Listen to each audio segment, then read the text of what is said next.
In the ancient world, the Egyptians believed that death was not an ending, it was a door. And some things were buried behind that door for a reason. What you are about to see is real. The evidence has been verified by 3 independent archaeological teams and reviewed by the Egyptian Ministry of Antiquities. And yet, it should not exist. What was found inside this mummy in the summer of 2023 has shaken the foundations of Egyptology and terrified every person who has seen it up close. It began as a routine excavation. In June 2023, a joint Egyptian-German archaeological mission was surveying a previously unexplored sector of the Luxor necropolis, an ancient burial ground dating back over 3,000 years. Dr. Amira Hassan, lead archaeologist from Cairo University, had spent 15 years excavating in the Valley of the Kings. She thought she had seen everything this desert had to offer. She was wrong. We found the shaft completely by accident. A ground-penetrating radar sweep showed a void beneath a rock formation we had walked past hundreds of times. When we descended, the air was different. I cannot explain it scientifically, but everyone on my team felt it. Something about that chamber was wrong. The shaft descended 11 meters into the bedrock, deeper than most tombs in this region. At the bottom, they found a sealed chamber. The seals were intact. No tomb robbers had ever entered. The chamber door bore an inscription that took Dr. Hassan's epigrapher 2 hours to translate. What it said stopped the entire team in its tracks. It read, "Turn back. What rests here was sealed by the order of Pharaoh himself. He who disturbs this rest inherits what lies within." Dr. Hassan Batuo. In 30 years of archaeology, I had never seen a warning written so directly. Egyptian tomb warnings are usually religious formulas, curses involving one. This was different. This was personal. Someone was specifically, deliberately telling us not to open this. They opened it. The chamber was extraordinary. Perfectly sealed, perfectly preserved. Wall paintings depicting scenes from the Book of the Dead, Journey of the Soul through the underworld, appeared as fresh as the day they were painted. But something was immediately, deeply wrong about the arrangement of objects inside. Standard Egyptian burial chambers are arranged according to strict religious protocol, every object placed with precise ritual intention. But this chamber looked as if someone had arranged parts of it in a hurry or in a panic. Dr. Hassan interview. The north wall, where you would normally find images of the deceased feasting in the afterlife, it had been plastered over. Someone had come back into this chamber after the initial sealing and covered those images. We found chisel marks, tool marks. Someone had been very deliberately trying to erase something. And then they saw it. In the center of the chamber, on a raised stone plinth, surrounded by a ring of now crumbled amulets, the mummy. The inscriptions on the plinth identified the mummy as Kha-em-Waset, a high priest of Amun who served during the reign of Ramesses III, approximately 1184 to 1153 BCE, a man of enormous power and influence. But several things made no sense. High priests of this rank were given elaborate tombs in consecrated ground. They were buried with full state ceremony, their names recorded in temple registers. Kha-em-Waset's name had been systematically removed from every temple register in Luxor and Karnak. He had been subjected to damnatio memoriae, the Egyptian practice of erasing a person from existence, from history, from the afterlife itself. You don't do that to a high priest unless he has committed something truly unforgivable. Dr. Hassan interview. I've been studying the New Kingdom for my entire career. Damnatio memoriae was the most severe punishment an Egyptian could receive, worse than execution in their belief system. It meant annihilation, total destruction of the soul. Whatever Kha-em-Waset did, Pharaoh wanted him gone from history forever. And yet, someone gave him this burial. Someone broke the royal decree. Someone wanted him preserved. Standard archaeological protocol requires non-invasive scanning before any unwrapping. The team brought the mummy to their field laboratory and prepared for a CT scan. Dr. Kenji Yamamoto, the team's radiologist from the University of Heidelberg, was the first to see the scan results. He has been conducting CT scans on ancient mummies for 20 years. By his own admission, nothing prepared him for what the images showed. Dr. Yamamoto, interview, visibly uncomfortable. The thoracic cavity, the chest, should contain canopic packets.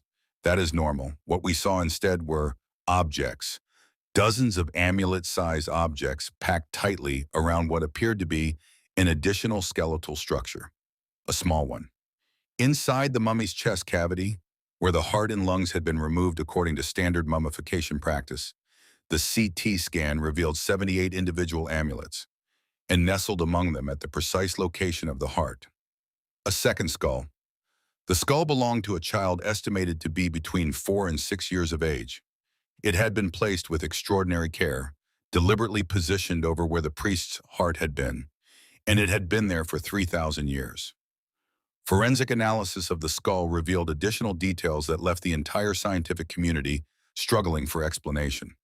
The skull's mandible, the lower jaw, had been bound shut, not with linen, as was standard practice, not with resin or wax, with thread, a single continuous thread, and DNA analysis of that thread confirmed it was made of human hair. Dr. Hassan interview. Holes had been deliberately drilled into the mandible and the maxilla, the upper jaw, and the thread was run through them, woven through in a very specific pattern. This was not improvised. This was ritual, intentional, practiced. Someone knew exactly what they were doing. The implication that the mouth was bound to prevent the spirit within from speaking points to one of the darkest and most forbidden chapters in ancient Egyptian religious practice.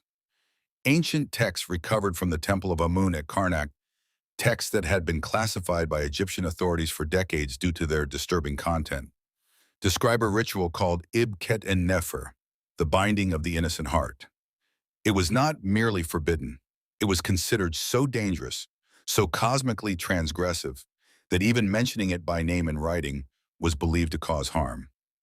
The ritual involved placing the spirit of a child, an innocent, with a pure and powerful soul inside the body of a deceased adult.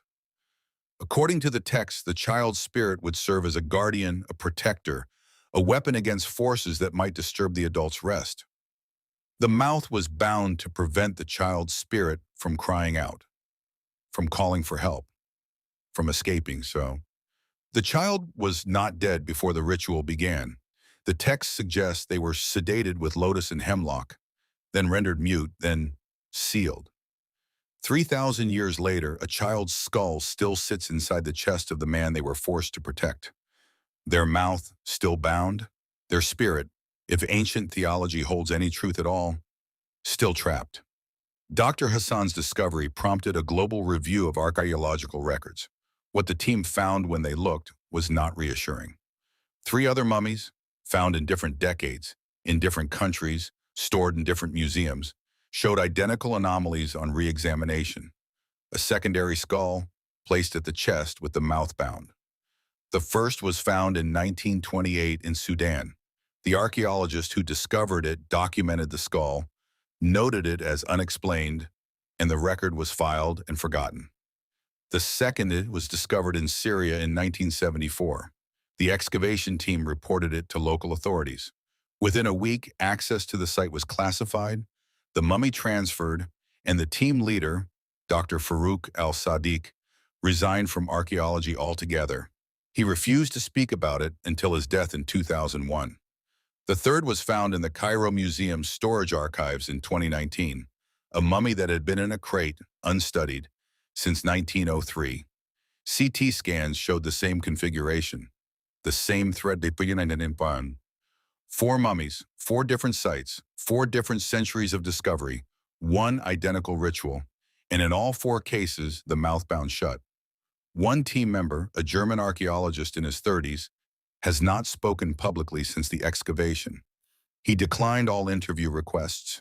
His colleagues say he sleeps with the lights on. Another, a British photographer on her second Egyptian dig, ended her career in archaeology 6 weeks after the discovery. She now works as a florist in Edinburgh and declined all contact for this documentary. Dr. Hassan herself continues her work, but when asked about the child in the chest, she pauses for a long moment before answering. Dr. Hassan, what troubles me is not the ritual. I am a scientist.